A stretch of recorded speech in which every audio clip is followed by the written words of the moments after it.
I'm Shalina Tobin, aka PoshNoshGal, and today I'm joined by the legendary chef Tom Kerridge. Tom was born and raised in the beautiful city of Gloucester in the southwest of England and is a regular face on our TV screens, as well as running several gastropubs, a London bar and grill, his own TV programmes, a butcher's, a catering company and an online shop. Tom and his wife Beth still have time to run 15 bedrooms in his hometown of Marlow in Buckinghamshire. Tom, I'm exhausted just thinking about all of that. It was all career-based, really. To move away was all about being in somewhere where I could further my learning and understanding of being a chef and a cook. And, you know, I'd spent the time growing up there in the West Country and it was amazing, but I wanted to move further afield and go somewhere where they're much more, where I suppose the type of food was varied. So I moved into London quite an early age. I moved down into the southeast when I was about 20, 21. So it was a great space to be. It was brilliant. I absolutely loved it. So it was it was broadening my horizons. That's why I moved. So, I mean, you're incredibly busy in normal times. It must be a massive shock to have time on your hands during lockdown. How are you keeping yourself busy? Yeah, it's weird because I think you'd have more time. I suppose my time it's not as, right, you've got a meeting in half an hour and then we've got this phone call then and you've got to do then, and then we've got to go to Manchester then. Obviously, I'm not moving about anywhere near as much. I'm in the office now, but that's literally 2 minutes away from my house. So, but there's always lots to do. There's a huge amount to be thinking about when there are so many operations and so many different spaces that need to be done and working, and I have a look how they're going to reopen. There's a huge amount of work to be done. And also the same as everybody else, you know, once you've got a bit of childcare and you've got to look after that, then that takes up pretty much a lot of the day as well. So, you know, I think the one thing out of lockdown, the one thing that's come is the huge appreciation of nurseries and schools in a much different light, not just for education. Absolutely. And are you doing any local deliveries or takeaway services around the restaurants at the moment? The restaurants, no, absolutely not. No, it isn't anything that we could do to the standard that where we wanted to be at. However, we are doing, we do ready meals up at the butcher's, and they're produced from a unit up in High Wycombe. And then, so our event company, Lush, we kind of like transform that into doing, it works now as a charitable kind of thing, that we're doing 1,200 meals every day. Yeah. Into frontline NHS workers and vulnerable and needy, all within the area. So yeah, it's operating hugely. So we've got volunteer staff up there and some staff that are working full time, just trying to create this, I suppose, bridge a gap between the community where people have, you know, been so generous in donations and being able to do something, to be able to get food and much needed nutrition, I suppose, energy, and put smiles on people's faces that are working so hard in the hospitals and in the local communities trying to care after the vulnerable. Well, you managed to raise over £175,000. Yeah, it's been amazing. I mean, yeah, but that's the generosity of people. That's not me. You know, there's a team of people that have decided that this would be a good thing to do.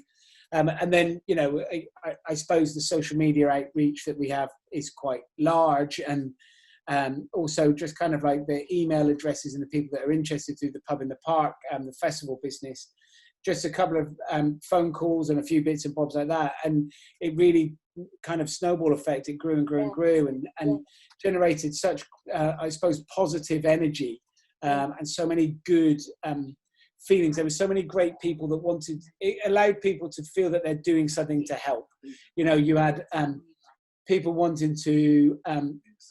You can't do anything else. You've got doctors and nurses. You can't help them. The only way, you know, we're not doctors or nurses. There isn't anything physically you can do. So for people being able to donate a bit of money, whether it was £2 or, you know, we've had some very kind, large donations of like 20, 25 grand. And you just go, you know, every little bit has helped. And it's felt that you're doing something to help those doctors and nurses. So I think it was just, people's generosity has been amazing. Yeah, absolutely. And, you know, you're giving up your time as well. I mean, you mentioned you're doing thousands of meals a week. You hit a target of 50,000, was it? Yeah, 50,000 last Tuesday, and we'll aim by the end of June, which is when we're kind of going to draw it to a close. We'd have done 80,000. Amazing, Tom. That's absolutely amazing. It's great, isn't it? Yeah. So I just want to take you back to the beginning, Tom. Childhood wasn't easy for you, and your brother Sam, and you were in a single parent family. You went to St. Bridge Secondary School, which you described as rough and tumble. Tell us a little bit about that journey. Yeah, it was an all-boys comprehensive school in the middle of 4 council estates. So it was kind of like, it was full of, for me, I didn't see it as any different to anybody else's school. It was just hanging out with your mates, really. And our background of coming from a single parent family really isn't that different to so many other people, particularly in this day and age. It's more of the norm, it was just a normal upbringing. But our mum worked very hard to be to provide everything that we wanted. We never felt unloved or missed out on anything. It was always, she worked very hard. She had 2 jobs, but then she'd always take us rugby training or whatever. But there were lots of other kids at the school in the same position, come from single parent families, or people that, parents didn't have jobs, so it was, I suppose looking back at it now, in retrospect, when I've been able to be in the restaurant world and have worked quite hard and have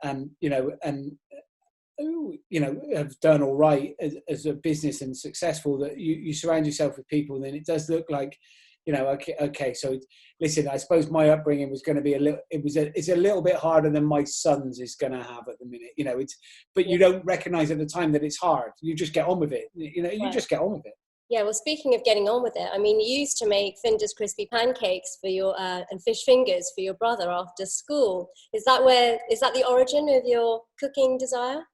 Well, I don't know whether it's the origin. It was the first place where I started actually cooking. So yeah, and those fish finger sandwiches and crispy pancakes and bird's eye potato waffles and those sort of things. But that's standard tea of the 80s, I think, for most people. But because my mum was in a second job in the evenings, I would probably cook that 2 or 3 times a week. So it was my first point of turning an oven on. And right. I suppose it's the first point of recognition that if you cook something, you do something, there's like a reward at the end of it. You get to eat it. So it's that the process of doing stuff. I've always been not necessarily, the academics of school didn't really appeal to me. Like, I wasn't stupid, but I wasn't really that interested in sitting in a class and writing things down and learning it. I was more a doing person. I wanted to do things and be a part of seeing stuff.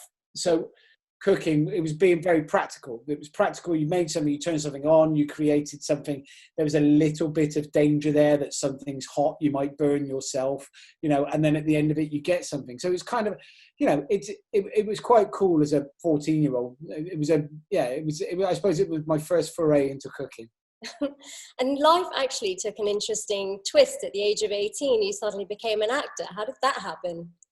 Yeah, well, my mum sent us to a youth theatre. So me and my best mate, it was between the ages of 16 and 18 pretty much. I left school with not very much in the way of education or qualification, but I didn't really know what I wanted to do. So we dossed about a bit. I didn't really do much. You couldn't sign on the dole or claim anything until you were 18. So you're supposed to do a YTS course when you were 16, but that really, I just wasn't bothered by it. None of it was right.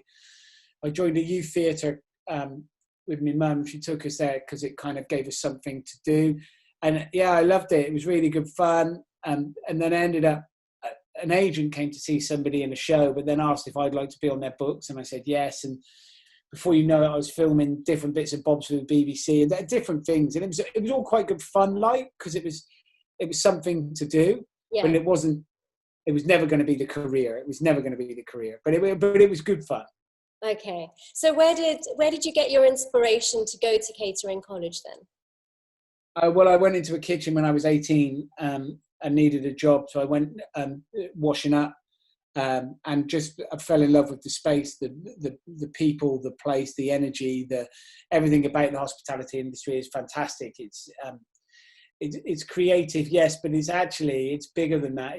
It's wonderfully diverse, it's eclectic, it's rich. It's rich in people, in attitude, in wherever anybody comes from. You know, it makes absolutely no difference whether, you know, the education that you come from, what part of the world you come from. It makes absolutely no difference. It's classless. You're all in it for the same reason, and that's for food and hospitality. And the beautiful thing about it is you can learn so much. I've been very fortunate that, you know, in the industry, in the career that I've been in, I've been able to travel quite a lot and go all over the world. And you can meet chefs in America or in Argentina or in Singapore or in anywhere in Europe. And it doesn't matter if they can speak English or not. Chefs are the same the world over. They do lots of different things. They all have the same energy, the same outlook on life. And it's amazing. It's such a culturally rich and incredible industry to be in. It's fantastic. Yeah, absolutely. And your first cookbook, you started with White Heat by Marco Pioway? Yeah, that was actually my first cookbook. My first cookbook was English Seafood Cookery by Richard Stein, which is like a paperback recipe book with no pictures in, and that's Rick Stein's first book, and it was amazing. Right. It is amazing. But the one that really caught the imagination was White Heat by Marco Pioway, and it's got this, I don't know, it's just such a very special combination between wonderful photography of food and the energy that the kitchens get, and these beautiful recipes that where this amazing chef was cooking brilliant food. You know, it suddenly became a cookery book that wasn't textbook. It wasn't just recipes that were quite, you know, school like. It really gave a glimpse into how exciting and amazing the industry is. So your first catering job was at Calcutta Manor as a commis chef. So how were you treated there?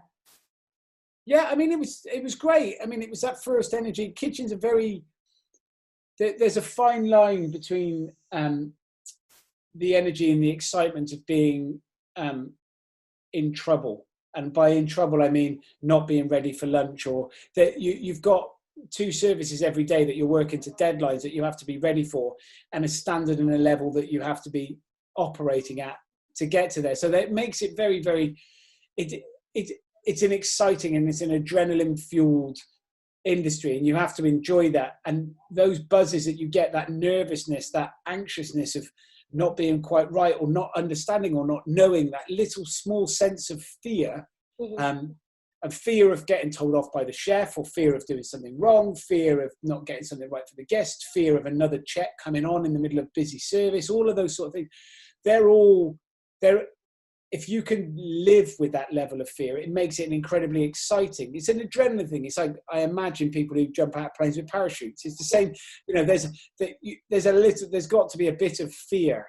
And you know, or sports people, you go into a game of football, and you know you want to win, but you have to have that little bit of nervousness at first to perform to your best. And if you can deal with that, that's what makes the industry really, really exciting.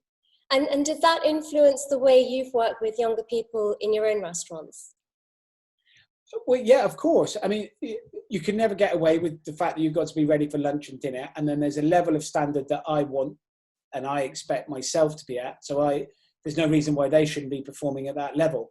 Okay, not necessarily without the same knowledge or not without but with the same commitment, the same heart, and the same drive. And they have to have that. And if they haven't got that, then they're not in the right space or the right kitchen. There's easier kitchens. You can go and work at Pizza Express, you know, or you can push yourself because you want to gain and you want to learn knowledge and you want to, however, putting arms around people and development of staff has been something that is one of the things that I'm most proud of. You know, the fact that people have been with us for years and years and years, 10, 15 years, you know, that's because people have been able to grow professionally and personally with us, which makes it very exciting. Amazing. So then, after Calcutta Manor, you then joined Rob Rees as a sous chef at the Country Elephant in Painswick. How was that? Yeah, I mean, that sous chef role is quite, you know, the sous chef is normally the one that's underneath the head chef. But if there's 2 in the kitchen, that's it. You're the sous chef. I was nowhere near a sous chef level of being able to control or do whatever. However, you know, it was great. There was 2 people in the kitchen. We cooked, you know, some really nice food for about 20 people every evening. And it was, it was a really nice way of learning. You know, it was a great space, a great environment. Loved it. And you moved to London. Who did you work with there? So I first moved into London. I worked at the Capitol Hotel under a chef called Philip Britton. It was an amazing, beautiful hotel. It is an amazing, beautiful hotel in the heart of Knightsbridge, just around the corner from Harrods. And it's a fantastic space. Beautiful, small dining room, but lovely, lovely, lovely food. And it's been through many guises over the years, whether it was Phil Britton or whether it was Eric Chavot after that, or whoever else that have gone through, Nathan Outlaw. And it's a beautiful, beautiful space. And it was a real wake-up call for me coming from sleepy Gloucestershire, moving up into London, where there was a much bigger and stronger energy about everything that you did, but it was really, really good. Really, really good. Loved it there. And then from there, I moved on to work for Stephen Bull in St Martin's Lane, which was amazing. Right. I was there for about 3.5 years, right in the heart of Soho, and it was fantastic. Covent Garden, Soho area. It was just a brilliant, brilliant place to be learning to be a chef and spending time. Yeah, and I mean, was it your first proper head chef role at Adlard's in Norfolk? Yeah, that's right. Yeah, I left London after about 10 years and then moved up to Norwich. And Adlard's was a Michelin star restaurant run by a brilliant, kind of a great eccentric English restaurateur called David Adlard, who'd been there for years and self-taught chef, and was a great restaurant, absolutely fantastic. Loved everything. I learned so much actually there about how to be much more of a restaurateur rather than just a chef. Right. Well, you even foraged the mushrooms, didn't you? I did, yeah. On my breaks in the afternoon, I'd go and get mushrooms and pick up at the restaurant and stuff. So yeah, it's a beautiful part of the world to live. It's an absolutely stunning part of the world. Yeah, Norfolk is amazing. And how did you cope with the issues of leading a team for the first time there?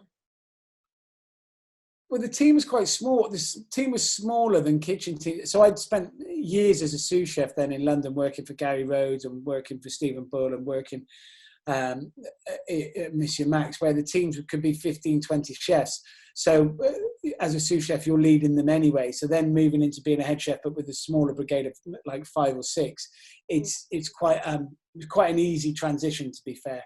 Although that the responsibility becomes more because you are then head chef. Yeah. Well, Adlard's was the first to get the Michelin star restaurant in East Anglia. What do you think you learned from the time and from David Adlard, the owner? He was such an eccentric and is such a guy that cares massively about produce and authenticity and then also how to make a business work, and mistakes that he's made over his time, because he's self-taught, so he would quite happily tell you the things that you could or shouldn't, or, how to do things. So yeah, I learned a great deal from David, much more about being a restaurateur than actually being a chef, which is great. Yeah. So Tom, I've heard a really funny story about how you and your wife Beth met. Please tell us what her first words to you were. Our first words were, give me £3 for the stripper.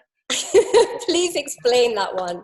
Yeah, so it was a friend's birthday, a mutual friend's birthday. So I was living with, when I first moved into London, I was living with a mate who worked in the same sculpture studio as Beth. So she's an artist. She was working for Santini Caro as a technician, and so was Tim. And it was his birthday. So I went out that night, and it was his birthday, and I walked into the room, and those were Beth's first words to me. And you both invested quite heavily in the Hand and Flowers pub in Marlow. How was it working as a husband and wife team? Yeah, it's very hard. The first year or so is very hard, because those pressures are massive, and you suddenly go from being husband and wife to being chef and restaurant manager, but then you live above the place, and then it's just everything about it. It's 100% encapsulated your whole life, And listen, once you run your own business, that is your life anyway. There's no escaping. But then having to run service, and then when you finish service and cleaning down, and then living above the place, it becomes quite it is a very difficult space to be able to operate in, but it does make you much stronger long term. Like you recognize, you understand, and you build this thing together, which is, you know, I wouldn't change it for the world. But if you are thinking of doing it, just prepare yourself, because your relationship, particularly in those first couple of years, really does change to being, you have to understand each other a lot more about which point is, whether you're talking to your wife at that point or whether you're talking to your restaurant manager, and they're always, it's very, you have to separate those I suppose you have to try and draw those lines and find that realm of working professionally and on a personal level. Well, Beth was a sculptor. I mean, she still is a sculptor. And so how did that affect, was she still able to be to that? No, she said, I'll give you 3 years, we'll get the restaurant working. The idea was to be able for Beth to make uncompromised art, and that was it. But it probably took about 6 years before she was in a studio again. But now, you know, we're very fortunate. We're in a great space. She won the World Art Award for Sculpture a couple of years ago. She's got a big place in the front of the Dubai Opera House. She's got a great big sculpture there. She's got, you know, and a great big studio at home that she operates out of. So it's all, you know, it's all kind of working out. But it takes a lot of commitment to try. Like, it's 15 years now since we opened the Hand of Flowers. And at that time, why did you decide on a pub and not on a restaurant? Well, a pub is always something that it's softer. I'd worked in those Michelin star restaurants my whole life, and it's not really me. The idea of that kind of fine dining, like, I wanted something that was accessible, and that was really important. Somewhere where people feel that they were comfortable, that they haven't got to dress up if you don't want to, all of those sort of things. And that's what the Hand of Flowers is and was supposed to be when we first opened it, and it still is now, and that's something we're really proud of. And pubs tick those boxes all the time, you know, that everybody knows how to behave in a pub. Yeah, well, it was amazing, because within the first year you'd won your first Michelin star.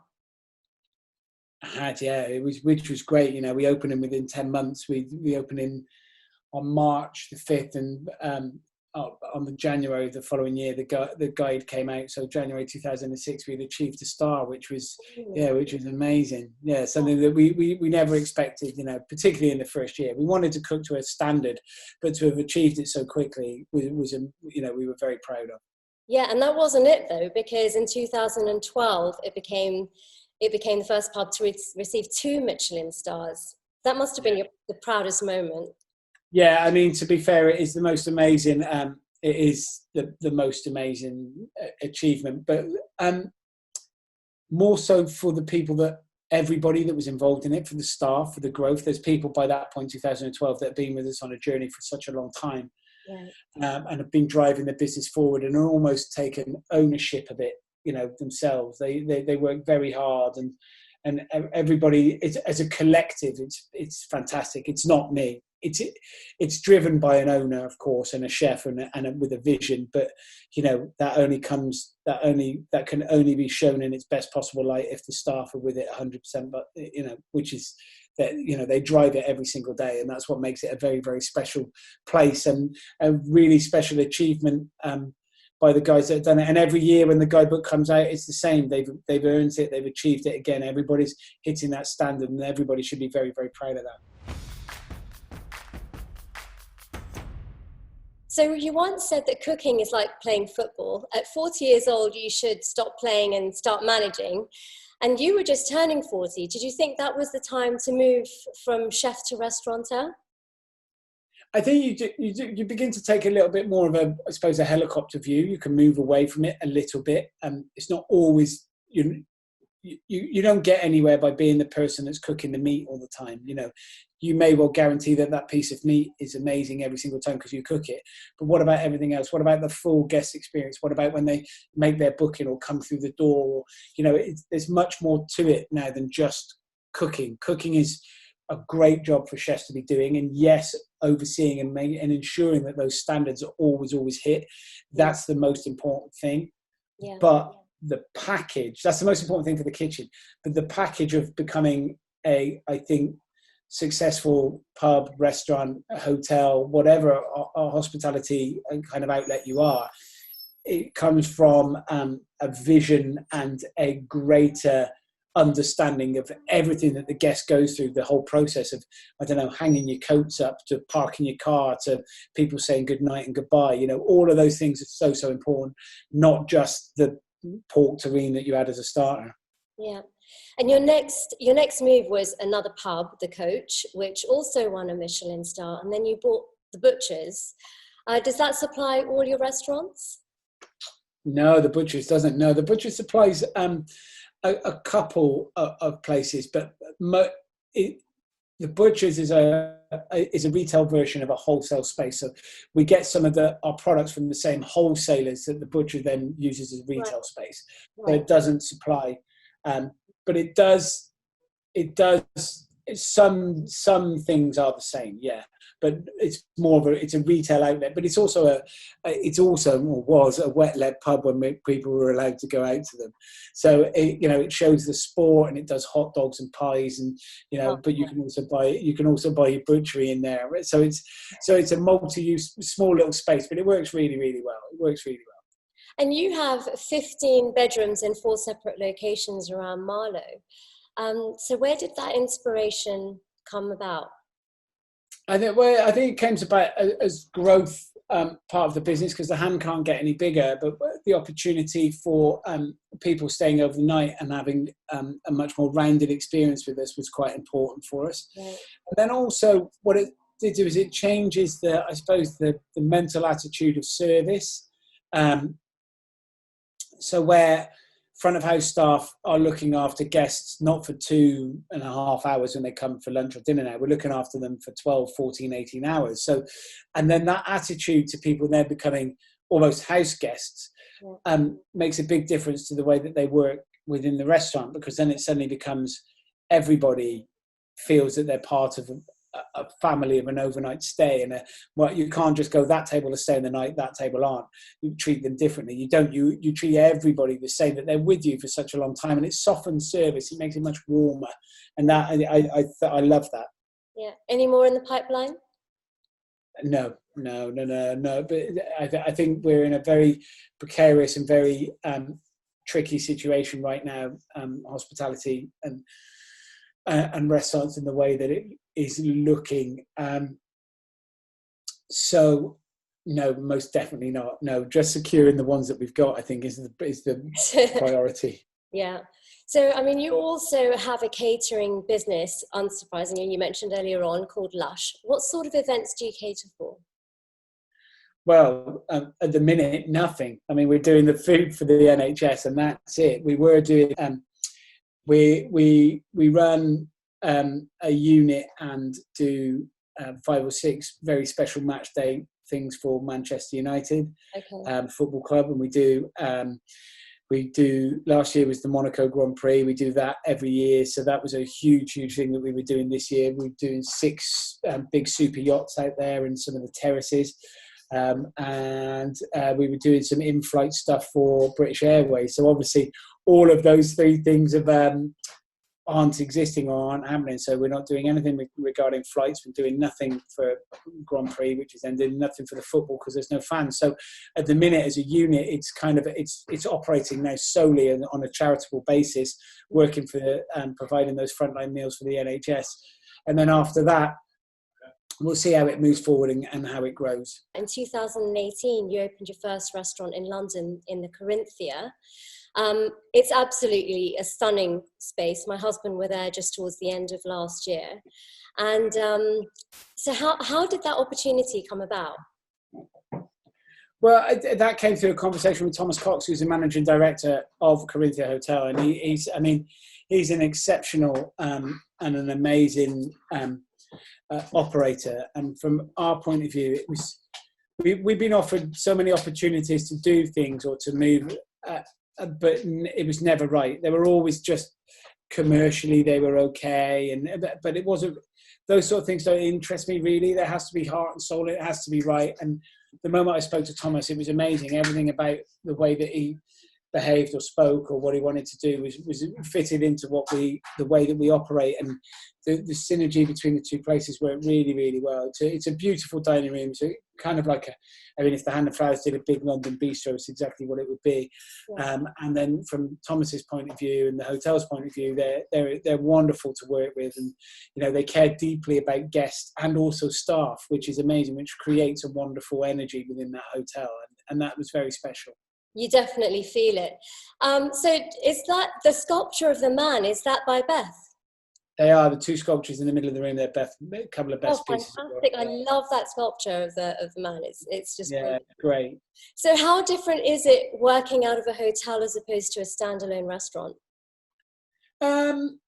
It's slightly different because you're working. You have to work with the hotel, but there's nothing. The reason why it works so well is because we've been able to find partners in that have the same attitude, have the same mentality, want the same thing for the guests, want the same outcome. We work very, very well. So yes, politically, it's not always your space because it's the hotel. So you have to the synergy has to sit alongside it really nicely. But to be honest with you, I love every minute of it. I think the hotel is fantastic. I absolutely love the hotel. I love where it's situated. I love being with them. So it's a very easy conversation, a very easy relationship that was running along really nicely until everyone's been shut down and no planes and tourists are allowed to fly. Yeah, well, speaking of that, I mean, do you think the industry will change permanently going forward once they start to open up again? To be honest, I don't know. I think short term, yes, it will be very, very different. Long term, I've no idea. I mean, short term, yes, we're doing this interview now on a Zoom meeting. How many more times will people want to do Zoom meetings when you can actually meet face to face? And that's the most important thing about hotels and hospitality and social connectivity. And as lovely as this is, Shalina, it's not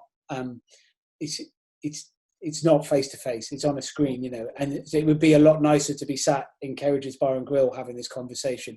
Yeah. So short term, I think people have embraced technology and the way that things move forward. However, long term, we're human beings as animals. We are people that like social interaction.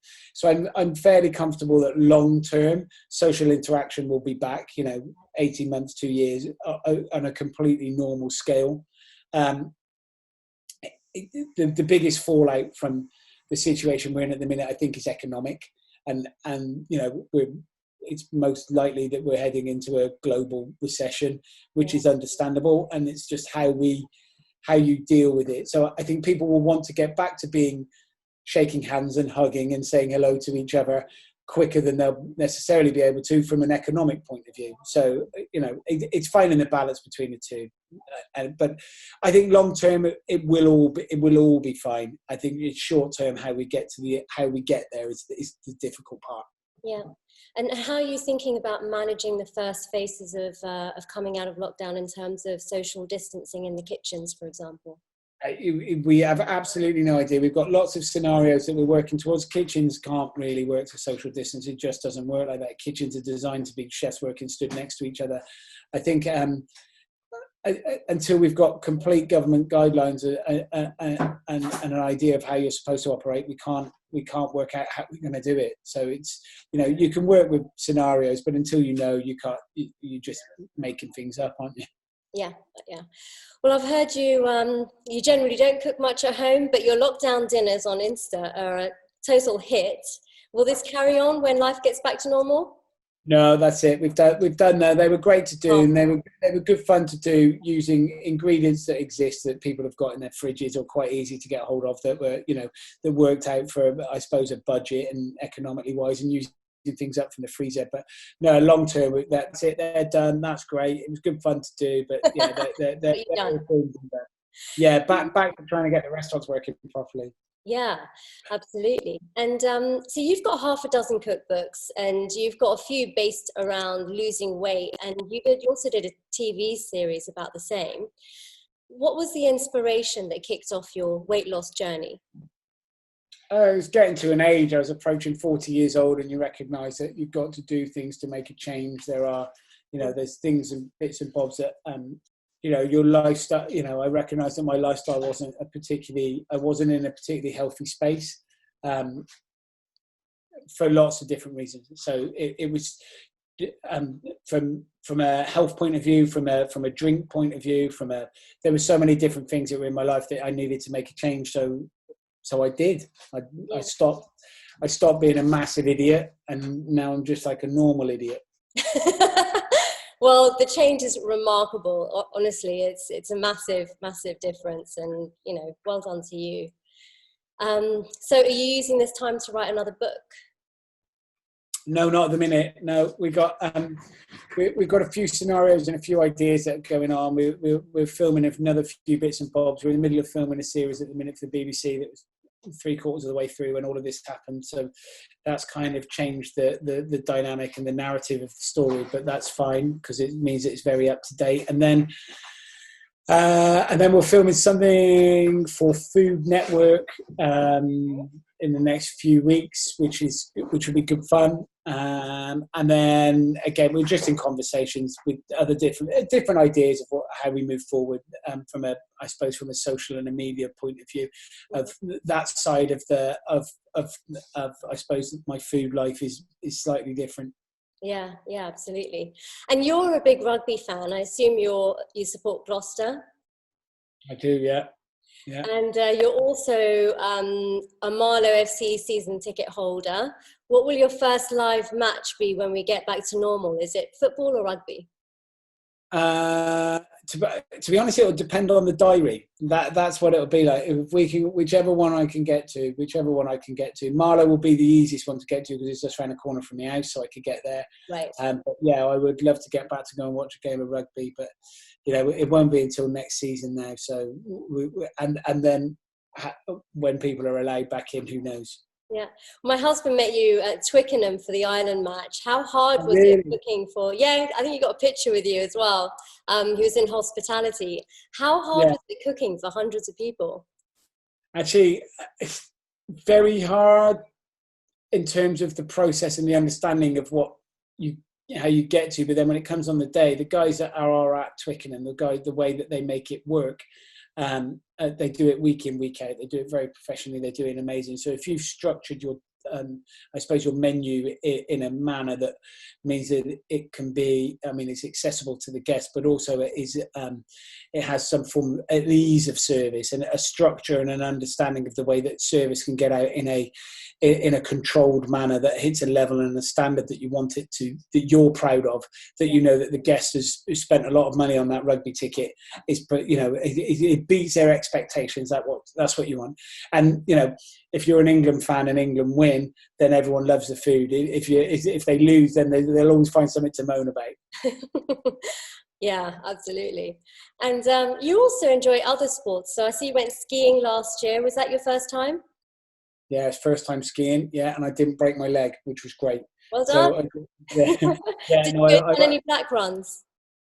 No. Red. I went on a red one, which was all right. It was it was good fun. I went with another chef. We did a kind of like a gourmet escape thing for at Courmayeur, myself and Claude Bozzi, who's another 2-star chef, and we were cooking out there, and it was fantastic. It was a great opportunity. Guys got out there to have we took a couple of our staff who were, they enjoyed it as well. So it was a great long weekend. Yeah, and tell us about the mountain gourmet experience. Yeah, so you get out there and we do 3 evenings of different types of food, and people ski throughout the day and then have dinner in the evening. It's that simple, really. But it is, it's that kind. It's kind of like makes everything. It's just an added extra bonus, And Courmayeur is so beautiful. Like it's a fantastic resort. Some lovely restaurants, and it's a great places, and it was good skiing as well. So apparently, I don't know. I wasn't good skiing. However, it takes lots of practice. It actually takes years of practice, especially when you get to a certain age. It gets harder. Yeah, thanks, mate. Yeah, but you'll get there. Just keep going. And will you be going again next year? Yeah, well, the plan was to go this year, and then it all obviously everything stopped, and it was all a bit of a nightmare. But yeah, I'm sure we'll go again next year. That'll be if we can get it in the diary, then we will. Yeah. And so, if not a chef, what would you have been? So I get asked this quite a lot, and to be honest, I don't really know. I mean, it would have been something practical, using your hands and doing stuff. I mean, I do love driving a white van. You know, I'd have been like Okay. furniture delivery man, something like that. You know, where I don't Man know, and van.